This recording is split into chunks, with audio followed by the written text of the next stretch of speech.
નમસ્કાર દોસ્તો, સ્વાગત છે તમારું તમારી પોતાની અને ગુજરાતની સૌથી લોકપ્રિય ચેનલ જીકે બાય એમ કે સર ગુજરાતી જીકે પર. મિત્રો, આજે આપણા વિડીયોમાં 28 ઓગસ્ટ 2026ના 15 મોસ્ટ ટાઈમ ટોપિકને કવર કરીશું અને દરેક ટોપિકના પરીક્ષાલક્ષી મુદ્દા પર જાણીશું. તો પૂરો વિડીયો બહુ ધ્યાનથી જોજો. લાસ્ટમાં તમારી ટેસ્ટ હશે જેના જવાબ તમારે કોમેન્ટમાં આપવાના છે. સાથે જ મિત્રો, આ ગુજરાતની એકમાત્ર ચેનલ છે કે જ્યાં દરરોજ સવારે 8 વાગે 15 મિનિટથી 20 મિનિટ જેટલા નાનકડા વિડીયોમાં તમને રોજના 15 મોસ્ટ એમબી ટોપિક ડિટેલમાં કવર કરાવીએ છીએ અને સાથે જ તમને ડેઇલી, વીકલી અને મંથલી આપણે રિવિઝન પર કરાવીએ છીએ. તો જે મિત્રો ચેનલને રેગ્યુલર ફોલો કરતા થઈ જશે તેઓ કોઈ પણ કોમ્પિટિટિવ એક્ઝામની તૈયારી કરે છે તેમાં કરંટ અફેર્સ બાબતે તમારે બીજું કશું જ જોવાની જરૂર નહીં પડે. તો મિત્રો, જો હજુ સુધી ચેનલને સબસ્ક્રાઇબ ના કરી હોય તો પ્લીઝ જલ્દીથી કરી લો. તો ચલો વિડીયો સ્ટાર્ટ કરીએ.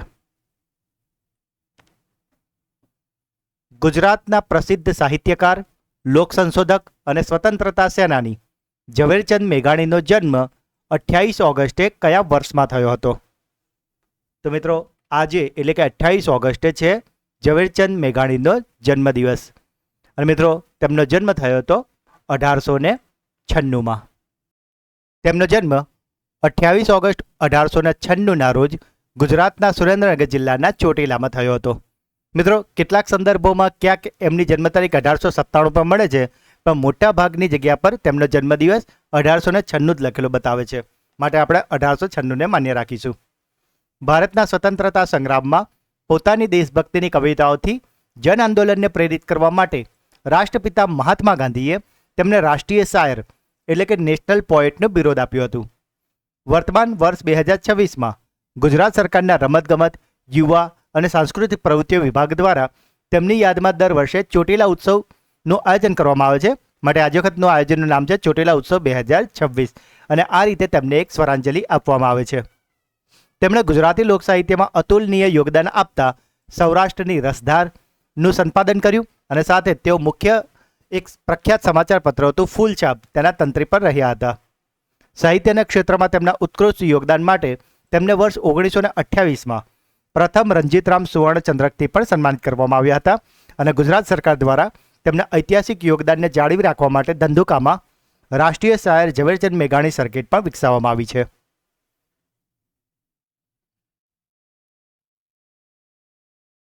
ઇન્ડિયન એથ્લેટિક્સ સિરીઝ 2026ના 14મા ચરણમાં પુરુષોની 400 મીટર દોડનો સુવર્ણ પદક કોણે જીત્યો છે? તો મિત્રો, આજે પુરુષોનો સુવર્ણ પદક હતો 400 મીટર દોડનો, તેને જીતી લીધો છે વિક્રાંત પંચાલે. હરિયાણાના દોડવીર વિક્રાંત પંચાલે પુરુષોની 400 મીટર દોડમાં 46.16 સેકન્ડનો સમય કાઢીને સુવર્ણચંદ્રક જીત્યો છે. ઇન્ડિયન એથ્લેટિક્સ સિરીઝ 2026ની વાત કરીએ તો તેના 14મા તબક્કાનું આયોજન 25 ઓગસ્ટ 2026ના રોજ હરિયાણાના પંચકુલા ખાતે તાઓ દેવીલાલ સ્ટેડિયમમાં કરવામાં આવ્યું હતું. મિત્રો, સુવર્ણચંદ્રક સાથે વિક્રાંત પંચાલ પહેલા નંબર પર હતા, જ્યારે આ જ રેસમાં વિક્રાંત પંચાલે ટોક્યો ઓલિમ્પિકના જે વિનર હતા મોહમ્મદ અજમલ, તેમને 47.03 સેકન્ડનો રેકોર્ડ સાથે તેમને બીજા સ્થાન મળ્યો, જેથી તેમને રજત ચંદ્રક મળ્યો છે અને સાથે જ મોહિત કુમાર ત્રીજા સ્થાને રહ્યા હતા. ઓગસ્ટ 2026માં સેન્ટ્રલ બ્યુરો ઓફ નાર્કોટિક્સ દ્વારા ડ્રગ્સ તસ્કરી સામે મધ્યપ્રદેશ અને ઉત્તર પ્રદેશ એમ 2 રાજ્યોમાં કયું ઓપરેશન ચલાવવામાં આવ્યું છે? તો મિત્રો, આજે મધ્યપ્રદેશ અને ઉત્તર પ્રદેશમાં જે ડ્રગ તસ્કરીની સામે જે ઓપરેશન ચલાવવામાં આવ્યું છે તે ઓપરેશનનું નામ અપાયું છે operation black hawk. Global chess લીગની 4થી આવૃત્તિનું આયોજન કયા ભારતીય શહેરમાં કરવાની ઘોષણા ઓગસ્ટ 2026માં થઈ છે? તો મિત્રો, આજે ગ્લોબલ ચેસ લીગની 4થી આવૃત્તિ છે, તેનું આયોજન થવાનું છે બેંગલુરુમાં. તો ડિટેલમાં જોઈએ તો ટેક મહિન્દ્રા અને ફિડેના સંયુક્ત તત્વાધાનમાં ગ્લોબલ ચેસ લીગની 4થી આવૃત્તિનું આયોજન બેંગલુરુમાં કરવામાં આવશે અને તેની સત્તાવાર જાહેરાત ઓગસ્ટ 2026માં થઈ છે. આ પ્રતિષ્ઠિત વૈશ્વિક ચેસ લીગનું આયોજન 24 સપ્ટેમ્બરથી લઈને 4 ઓક્ટોબર 2026 સુધી બેંગલુરુનું પ્રખ્યાત પિનિયા ઇન્ડોર સ્ટેડિયમમાં કરવામાં આવશે. મિત્રો, આ 4થી આવૃત્તિ છે. જો વાત કરીએ આ લીગની 3જી આવૃત્તિની, કે જે ઓક્ટોબર 2024માં લંડનમાં આયોજિત કરવામાં આવી હતી અને જેને ત્રિવેણી કોન્ટિનેન્ટલ કિંગ્સ દ્વારા જીતવામાં આવી હતી. મિત્રો આ વિશ્વની પ્રથમ અને એકમાત્ર ફ્રેન્ચાઇઝી આધારિત ચેસ લીગ છે કે જેમાં પુરુષ, મહિલા અને જુનિયર ખેલાડીઓ એક જ ટીમમાં એકસાથે સ્પર્ધા કરે છે. આ વૈશ્વિક ટુર્નામેન્ટનું સંચાલન ઇન્ટરનેશનલ ચેસ ફેડરેશન અને ભારતની આઈટી ક્ષેત્રની અગ્રણી કંપની ટેક મહિન્દ્રા દ્વારા સંયુક્ત રીતે કરવામાં આવે છે. સાથે તમને જણાવી દઉં કે જે ઇન્ટરનેશનલ ચેસ ફેડરેશન છે તેનું વડું મથક આવેલું છે સ્વિટ્ઝરલેન્ડમાં. મિત્રો, જો હજુ સુધી વિડીયોને લાઇક અને ચેનલને સબસ્ક્રાઇબ ના કરી હોય તો પ્લીઝ જલ્દીથી અત્યારે જ કરી લો, જેથી કરીને આ ક્વોલિટી વિડીયો તમારાથી મિસ ન થાય. કેન્દ્ર સરકારે નાણાકીય વર્ષ 2026-27 માટે કઈ યોજનાના બજેટમાં વધારો કરીને ઓગસ્ટ 2026માં 7,000 કરોડ રૂપિયાથી પણ વધારે ફાળવ્યા છે. તો મિત્રો, આ જે યોજના છે કે જેના માટે 7,000 કરોડથી પણ વધારે રૂપિયા ફળવાયા છે અને આ યોજનાનું નામ છે પીએમ આશા. મિત્રો, અહીંયા પીએમ આશાનું પૂરું નામ થાય છે પ્રધાનમંત્રી અન્નદાતા અન્ન સંસ્કરણ અભિયાન. ઇન્ડિયા ઓપન બેડમિન્ટન ટુર્નામેન્ટ 2028નું યજમાન પદ અસમના કયા શહેરને સોંપવામાં આવ્યું છે?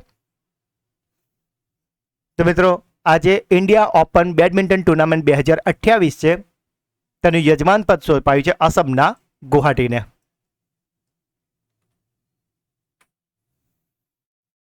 ઓગસ્ટ 2026માં 83 વર્ષની વયે અવસાન પામેલ ભારતની પ્રથમ મહિલા વોઇસ મિમિક્રી આર્ટિસ્ટ કોણ હતા? મિત્રો, જે જેનજી જે જનરેશન હશે એમને કદાચ આમના વિશે નહીં ખબર હોય, કદાચ જે મિલેનિયમ્સ હશે એ કદાચ અમને જોઈને એટલું તો ખ્યાલ આવશે કે અમને ક્યાંક જોયેલા છે. અને આ જે 83 વર્ષને વયે અવસાન પામ્યા છે તેઓ પ્રથમ મહિલા વોઇસ મિમિક્રી આર્ટિસ્ટ હતા આશાસી જયસ્વાલ. થોડું ડિટેલમાં સમજાવું. આશાસી જયસ્વાલને ભારતના પ્રથમ મહિલા વ્યવસાયિક મિમિક આર્ટિસ્ટ તરીકેનું ગૌરવ પ્રાપ્ત થયું હતું. તેમનું અવસાન 22 ઓગસ્ટ 2026ના રોજ મુંબઈમાં થયું હતું, કારણ કે છેલ્લા 3 મહિનાથી તેમને ફેફસાનો ગંભીર ચેપ એટલે કે લંગ ઇન્ફેક્શન સામે તેઓ ઝઝૂમી રહ્યા હતા. મિત્રો, જો તમે બી.આર. ચોપડાની જે મહાભારત હતી જે 1988માં બની હતી, જો તમે તે જોઈ હશે તો તેમાં દ્રોણાચાર્યની પત્ની અને અશ્વત્થામાના માતા જે હતા કૃપી, તેમનું યાદગાર પાત્ર ભજવવા માટે આમને યાદ કરવામાં આવે છે. સાથે જ મિત્રો, તેઓ હિન્દી સિનેમાના દિગ્ગજ અભિનેત્રી મીના કુમારીનો અવાજ અને અંદાજની આબેહૂબ નકલ કરવા માટે સમગ્ર દેશમાં પ્રખ્યાત હતા. ટેલિવિઝન ઉપરાંત તેમણે બાજીગર, બોબી જાસૂસ, દીવાનગી અને આંસુ બને અંગાર જેવી ઘણી લોકપ્રિય ફિલ્મોમાં પણ અભિનય કર્યો હતો. તેઓ સાથે જ એક ઉદ્યમ સાહસિક પણ હતા કે જેમણે સાંસ્કૃતિક પ્રવૃત્તિઓને પ્રોત્સાહન આપવા માટે આશા ઇવેન્ટ્સ એન્ડ ફિલ્મ્સ નામની એક કંપનીની પણ સ્થાપના કરી હતી.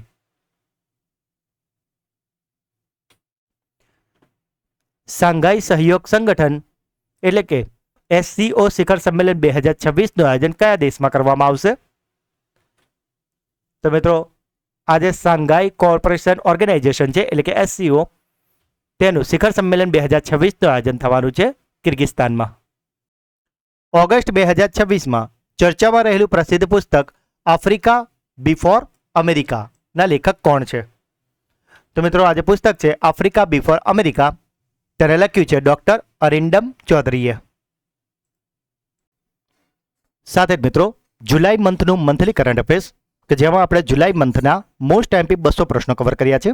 તો જો હજુ સુધી તમે આ વિડીયો ન જોયો હોય તો આને જરૂરથી જોઈ લેજો મિત્રો, કારણ કે જો તમે આ વિડીયો જોઈ લેશો તો જુલાઈ મંથના મંથલી કરંટ અફેર્સ બાબતે બીજું તમારે કંઈ જ જોવાની જરૂર નહીં પડે મિત્રો, કારણ કે આપણે આમાં એવા જ 200 પ્રશ્નો લીધા છે કે જે તમારી આવનારી તમામ સ્પર્ધાત્મક પરીક્ષામાં તમને ખૂબ જ ઉપયોગી થશે. સાથે જ મિત્રો, તમારે આગળના કોઈ પણ મંથના આવા મંથલી વિડીયો જોતા હોય તો મિત્રો એ દરેક આપણી ચેનલ પર અવેલેબલ છે કે જેમાં આપણે દરેક મહિનાના આવા મોસ્ટ એમપી 200 પ્રશ્નો કવર કર્યા છે. મિત્રો, આ બધા જ ક્વોલિટી વિડીયો છે અને આમાં આપણે મોસ્ટ એમપી 200 પ્રશ્નો સિલેક્ટેડ લીધા છે કે જે તમને દરેક પરીક્ષામાં ખૂબ જ વધારે ઉપયોગી થવાના છે. માટે મિત્રો, તમે કોઈ પણ કોમ્પિટિટિવ એક્ઝામની તૈયારી કરતા હોય તો પરીક્ષા આપવા જતાં પહેલાં એટલીસ્ટ પાછળના 8 મહિનાના આવા મંથલી કરંટ અફેર્સ જરૂરથી જોઈને જજો. આ બધા જ મંથલી કરંટ અફેર્સ વિડીયોની લિંક તમને આ જ વિડીયોના ડિસ્ક્રિપ્શનમાં આપવા મળી જશે મિત્રો, તો આ મંથલી વિડીયોને તો અચૂકથી જોઈ જ લેજો. 39માં રાષ્ટ્રીય સુશાસન વેબિનારમાં લોકવહીવટમાં શ્રેષ્ઠતા માટે પૂર્વોત્તરની કઈ મુખ્ય ડિજિટલ પહેલને પ્રદર્શિત કરવામાં આવી? તો આજે 39મો રાષ્ટ્રીય સુશાસન વેબિનાર હતો. તેમાં લોકવહીવટમાં શ્રેષ્ઠતા માટે જે પૂર્વોત્તરની મુખ્ય ડિજિટલ પહેલને પ્રદર્શિત કરવામાં આવી હતી તેનું નામ છે શિક્ષા સેતુ અસોમ. આ વહીવટી સુધારણા અને જાહેરાત ફરિયાદ વિભાગ દ્વારા 25 ઓગસ્ટ 2026ના રોજ આયોજિત 39માં રાષ્ટ્રીય સુશાસન વેબિનારમાં પ્રદર્શિત કરવામાં આવ્યું હતું. આ ડિજિટલ પહેલને અગાઉ જાહેર વહીવટમાં ઉત્કૃષ્ટતા માટે વડાપ્રધાન પુરસ્કારથી પણ સન્માનિત કરવામાં આવી ચૂકી છે. મિત્રો, આ આસામની સરકારી શાળાઓમાં જીઓ ફેન્સિંગ અને તેના આધારિત રિયલ ટાઈમ ડિજિટલ અટેન્ડન્સ સિસ્ટમનો ઉપયોગ કરે છે, જેથી શાળાઓમાં જે પ્રોક્સી શિક્ષક હોય તેની સમસ્યા રોકવાનો અને સાથે જ જે નકલી કે ભૂતિયા વિદ્યાર્થીઓ હોય એટલે કે ગોસ્ટ સ્ટુડન્ટ તેમની ઓળખ કરીને પારદર્શિતા લાવવાનો છે. સુશાસનમાં તકનીકી નવીનતા માટે તેને ઈ ગવર્નન્સ રાષ્ટ્રીય પુરસ્કાર એટલે કે સ્વર્ણચંદ્રક પણ તેને મળી ચૂક્યો છે. અને વેબિનારમાં આસામ સરકારના કમિશનર ડોક્ટર ઓમ પ્રકાશ દ્વારા તેના સફળ અમલીકરણની કેસ સ્ટડી દેશ સમક્ષ રજૂ કરવામાં આવી હતી. ગુજરાત સરકારે નાણાકીય વર્ષ 2025-26માં કેટલા મિલિયન ટન કાર્બન ઉત્સર્જન ઘટાડીને ઓગસ્ટ 2026માં એક નવો રેકોર્ડ નોંધાવ્યો છે? તો મિત્રો, જે નાણાકીય વર્ષ હતો આપણો 2025-26 તેમાં આપણે એક જોરદાર રેકોર્ડ કર્યો છે કે જે કાર્બન ઉત્સર્જન હતું એમાં આપણે ખૂબ જ મોટો ઘટાડો કર્યો છે, જે હતું 49.79 મિલિયન ટન. એટલે કે આપણે 49.79 મિલિયન ટન જેટલું કાર્બન ઉત્સર્જન 2024-25ની સરખામણીમાં 25-26માં આપણે ઘટાડીને એક નવો રેકોર્ડ નોંધાવ્યો છે. ફેડરેશન ઓફ ઇન્ડિયન પબ્લિશર્સ એવોર્ડ 2026માં કયા પુસ્તકને સંદર્ભ પુસ્તકો હિન્દી શ્રેણીમાં દ્વિતીય પુરસ્કાર મળ્યો છે? તો મિત્રો, આ જે શ્રેણી હતી તેમાં દ્વિતીય પુરસ્કાર મળ્યો છે ભારત 2026ને. મિત્રો, જો હજુ સુધી વિડીયોને લાઇક અને ચેનલને સબસ્ક્રાઇબ ના કરી હોય તો પ્લીઝ જલ્દીથી કરી લો. આ વિડીયોનો ટાર્ગેટ છે 200 લાઇકનો. ઓગસ્ટ 2026માં નવી દિલ્હીમાં વિમોચિત થયેલું પ્રસિદ્ધ પુસ્તક કાહો કાલિદાસના લેખક કોણ છે? તો મિત્રો, આ જે પુસ્તક છે જેનું નામ છે કાહો કાલિદાસ, તેના લેખક છે યુગુલ જોશી.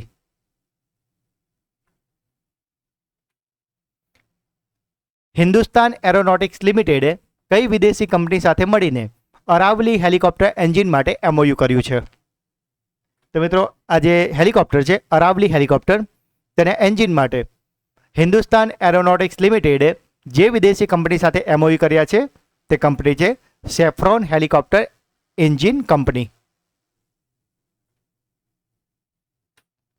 ઓગસ્ટ 2026માં ચર્ચામાં રહેલું ચક્રવાત મોન્થાનું નામકરણ કયા દેશ દ્વારા કરવામાં આવ્યું છે? તો મિત્રો, તમને ખ્યાલ જ હશે કે દરેક દેશ જે ચક્રવાત આવવાના હોય છે તેના નામની સૂચિ બનાવીને અપાતું હોય છે અને ત્યારબાદ આનું આખો એક ટાઈમ ટેબલ હોય કે નેક્સ્ટ જે પણ વાવાઝોડું આવશે તેને કયા નામથી ઓળખવામાં આવશે. અને મિત્રો, આ નામકરણ એટલે થતું હોય કે જ્યારે ત્યારે એ વાવાઝોડા વિશે માહિતી મેળવવી તો પર્ટિક્યુલર નામથી એના વિશે માહિતી મેળવી શકાય. અને આના માટે દરેક દેશ પાસેથી આપણે એક નામોની સૂચિ મંગાવવામાં આવતી હોય અને દરેક દેશનો વારા પરથી નંબર આવતો હોય છે. તો આજે મોન્થા નામનું જે નામકરણ હતું એ કર્યું હતું થાઈલેન્ડે.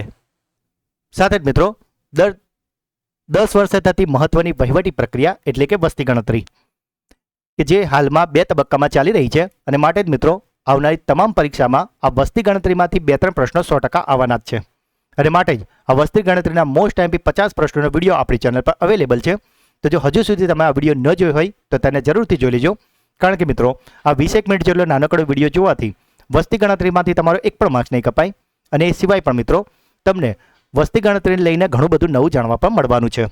તો આ વિડીયોની લિંક તમને આપણા આ જ વિડીયોના ડિસ્ક્રિપ્શનમાં પણ મળી જશે, તો તેને જરૂરથી જોઈ લેજો.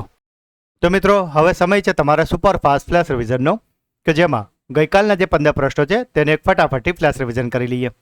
તો ગઈકાલનો પહેલો પ્રશ્ન હતો, પ્રતિવર્ષ વિશ્વ તળાવ દિવસ કઈ તારીખે ઉજવવામાં આવે છે? તો આજે વર્લ્ડ લેક ડે છે તે ઉજવાય છે 27 ઓગસ્ટના રોજ.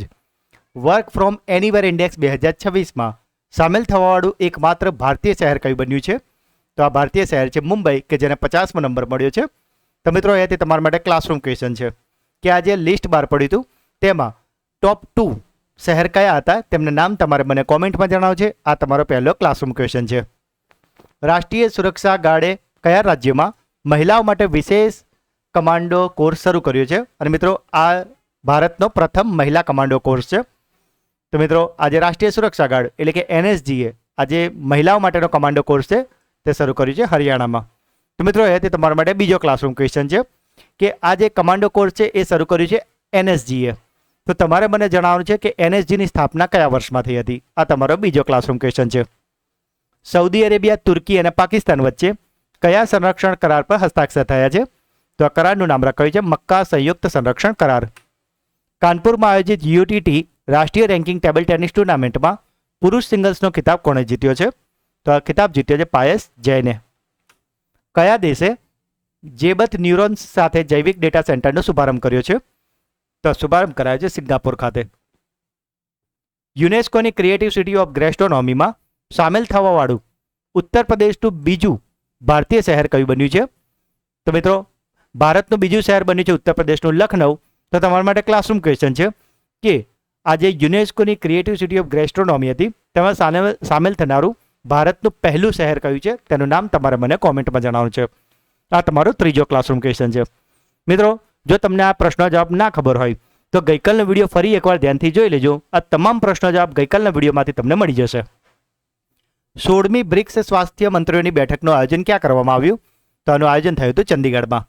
ICC વિશ્વ ટેસ્ટ ચેમ્પિયનશિપમાં સૌથી વધુ વિકેટ લેનાર બોલર કોણ બની ગયા છે? તો આ બન્યા છે મિકેલ સ્ટાર્ક. અમેરિકાએ ઓગસ્ટ 2026માં કયા દેશને આતંકવાદના રાજ્ય પ્રયોજકોની સૂચિમાંથી હટાવી લીધું છે? તો અમેરિકાની આતંકવાદવાળી બ્લેકલિસ્ટમાં નીકળી ગયું છે સિરિયા. વર્ષ 2026નું સુભાષચંદ્ર બોઝ આપત્તિ પ્રબંધન પુરસ્કાર અંતર્ગત વ્યક્તિગત શ્રેણીમાં કોને સન્માનિત કરવામાં આવ્યા છે? તો સન્માનિત થયા છે colonel Sita Ashok Shelke. Eagles of civilization 2026 સંયુક્ત હવાઈ અભ્યાસ કયા દેશો વચ્ચે આયોજિત કરવામાં આવી છે? તો આનું આયોજન થયું છે ઇજિપ્ત અને ચીનની વચ્ચે. અર્જુન વાહિની નામના નવા આપત્તિ પ્રતિક્રિયા દળની રચના કઈ રાજ્ય સરકાર દ્વારા કરવામાં આવશે? તો અર્જુન વાહિનીની રચના કરશે પશ્ચિમ બંગાળ. ઓગસ્ટ 2026માં 9મા રાષ્ટ્રીય સુરક્ષા વ્યૂહરચના સંમેલનનું ઉદ્ઘાટન કોણે કર્યું છે? તો આનું ઉદ્ઘાટન કર્યું આપણા ગૃહમંત્રી અમિત શાહે. અને ગઈકાલનો છેલ્લો પ્રશ્ન હતો પ્રસિદ્ધ ફોર્મ્યુલા 1 ડચ ગ્રેન્ડ પ્રિક્સ 2026નો ખિતાબ કયા રેસરે જીત્યો છે? તો આને જીતી લીધું છે લેન્ડો નોરિસે. તો મિત્રો આ હતા ગઈકાલના 15 પ્રશ્નો કે જેનું અત્યારે તો આપણે ખૂબ જ ફટાફટ રિવિઝન કરી લીધું છે. તો ગઈકાલના વિડીયોમાં આપણા દરેક પ્રશ્નને ખૂબ જ ડિટેલમાં અને સારી રીતે તમને ભણાવેલા છે. તો જો હજુ સુધી તમે તે વિડીયો ન જોયો હોય તો તેની લિંક તમને આ જ વિડીયોના ડિસ્ક્રિપ્શનમાં પણ મળી જશે. તેને જરૂરથી જોઈ લેજો. સાથે જ મિત્રો આપણી જે શિક્ષણને લગતી એક સિરીઝ ચાલી રહી છે શિક્ષણના સમ્રાટ. તો તમે શિક્ષણ વિભાગની કોઈ પણ પરીક્ષાની તૈયારી કરી રહ્યા છો જેમ કે કેળવણી નિરીક્ષક, HTAT, TET, TAT, DPO, TPO, CRC, BRC. તો દરેકમાં મિત્રો આ સિરીઝ તમને ખૂબ જ ઉપયોગી થશે કારણ કે એમાં આપણે અત્યાર સુધી 18 લેક્ચર લીધા છે જેમના નામ તમે અત્યારે સ્ક્રીન પર જોઈ રહ્યા છો. જરૂર લાગે તો આનો સ્ક્રીનશોટ લઈ લો મિત્રો કારણ કે આ બધા જ એવા ટોપિક છે મિત્રો કે જે તમારી દરેક શિક્ષણ વિભાગની પરીક્ષામાં તમને ખૂબ જ ઉપયોગી થવાના છે. તો મિત્રો કોઈપણ શિક્ષણ વિભાગની પરીક્ષા આપતા પહેલાં આ 18 વિડીયોને ડિટેલમાં જરૂરથી જોઈ લેજો મિત્રો. આ દરેક વિડીયોની જે પ્લેલિસ્ટ છે મિત્રો એ પ્લેલિસ્ટની લિંક તમને આ જ વિડીયોના ડિસ્ક્રિપ્શનમાં આપેલી છે. તો આ દરેક વિડીયોને તમે અવશ્યથી જોઈ લેજો મિત્રો. જે પણ મિત્રો આ આખા 18 લેક્ચર ડિટેલમાં શાંતિથી જોઈ લેશે તેઓ શિક્ષણ વિભાગની કોઈ પણ પરીક્ષા આપતા હશે તેમાં આરામથી પાસ તો થઈ જ જશે. સાથે જ મિત્રો આમાં જે 9મો અને 18મો લેક્ચર છે તેને તો તમે અવશ્ય અવારનવાર જોતા રહેજો કારણ કે આમાં આપણે 9મો અને 18મો વિડીયો છે તેમાં 400 + 400 એમ કુલ 800 પ્રશ્નો કવર કર્યા છે. તો જો તમે બીજું કશું જ ના કર્યું હોય તો છેલ્લે આ બે વિડીયોને તો અવશ્યથી જોઈ લેજો કારણ કે આમાં તમારે 800 પ્રશ્ન જે કવર થશે એનાથી તમે આરામથી પરીક્ષામાં પાસ તો થઈ જ જશો મિત્રો. જો તમારે મેરિટમાં આવવું હોય તો તમે 18 લેક્ચરને અચૂકથી જોઈ લેજો. આ પ્લેલિસ્ટની લિંક પર તમને આ જ વિડીયોના ડિસ્ક્રિપ્શનમાં મળી જશે તેને જરૂરથી જોઈ લેજો. તો મિત્રો હવે સમય છે આપણી બ્રેન બૂસ્ટર ટેસ્ટનો જેમાં આજે જે 15 પ્રશ્નો કરાયા છે તેમાં 3 પ્રશ્નો પૂછવામાં આવશે જેના જવાબ તમારે મને કોમેન્ટમાં જણાવવાના છે. પરંતુ એ પહેલાં દરરોજની જેમ મિત્રો જે મિત્રો આપણા પ્રશ્ન જવાબ કોમેન્ટમાં જણાવે છે અને વિડીયો અંગેના પ્રતિભાવ કોમેન્ટમાં જણાવે છે તેમાંથી દરરોજ રેન્ડમલી 3 મિત્રોના નામ પસંદ કરીને આપણે બીજા દિવસ એનાઉન્સ કરીએ છીએ. તો જેટલા પણ મિત્રોએ પૂરો વિડીયો બહુ ધ્યાનથી જોયો અને જેમને લાગે છે કે અમને પ્રશ્ન જવાબ ખબર છે તો પ્રશ્ન જવાબ કોમેન્ટમાં જરૂરથી જણાવો મિત્રો. બની શકે કે આવતીકાલના વિડીયોમાં તમારું નામ પણ એનાઉન્સ થાય. તો ગઈકાલના વિડીયોમાં જે મિત્રો પ્રશ્ન જવાબ આપ્યા છે તે મિત્રો નામ છે હેતલ P. દવે, વિષ્ણુ ઠાકોર અને પારુલ નકુમ. તો ત્રણેય મિત્રોને ખૂબ ખૂબ અભિનંદન. કે જેઓ દરરોજ આપણી ચેનલના વિડીયોને જોવે તો છે જ, સાથે brain booster quiz, classroom question અને વિડીયો અંગેના પ્રતિભાવ કોમેન્ટમાં જરૂરથી જણાવે છે. તો મિત્રો, જો તમે પણ ચેનલ પર નવા હોય તો પ્રશ્ન જવાબ જરૂરથી આપજો. આજનો પહેલો પ્રશ્ન, ઇન્ડિયન એથ્લેટિક સિરીઝ 2026ના 14મા ચરણમાં પુરુષોની 400 મીટર દોડનો સ્વર્ણ પદક કોણે જીત્યો છે? ગ્લોબલ ચેસ લીગની ચોથી આવૃત્તિનું આયોજન કયા ભારતીય શહેરમાં કરવાની ઘોષણા થઈ છે? અને આજનો છેલ્લો પ્રશ્ન છે, ઓગસ્ટ 2026માં નવી દિલ્હીમાં વિમોચિત થયેલું પ્રસિદ્ધ પુસ્તક કાહો કાલિદાસના લેખક કોણ છે? તો મિત્રો, ત્રણેય પ્રશ્નો જવાબ તમારે મને કોમેન્ટમાં જણાવવાના છે.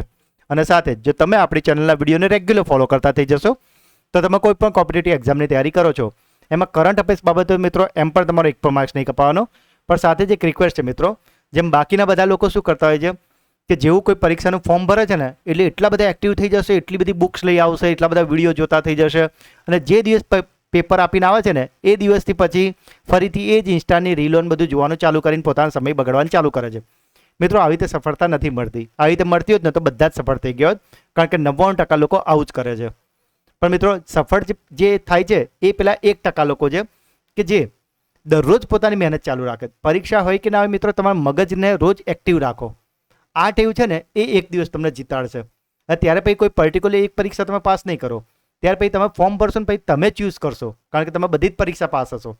તમારે નક્કી કરવાનું કે મારે જીપીએસસીમાં ડીવાયએસઓમાં જવું છે કે પોલીસના પીએસઆઈમાં જવું છે કે તલાટીમાં કે ટીચરમાં.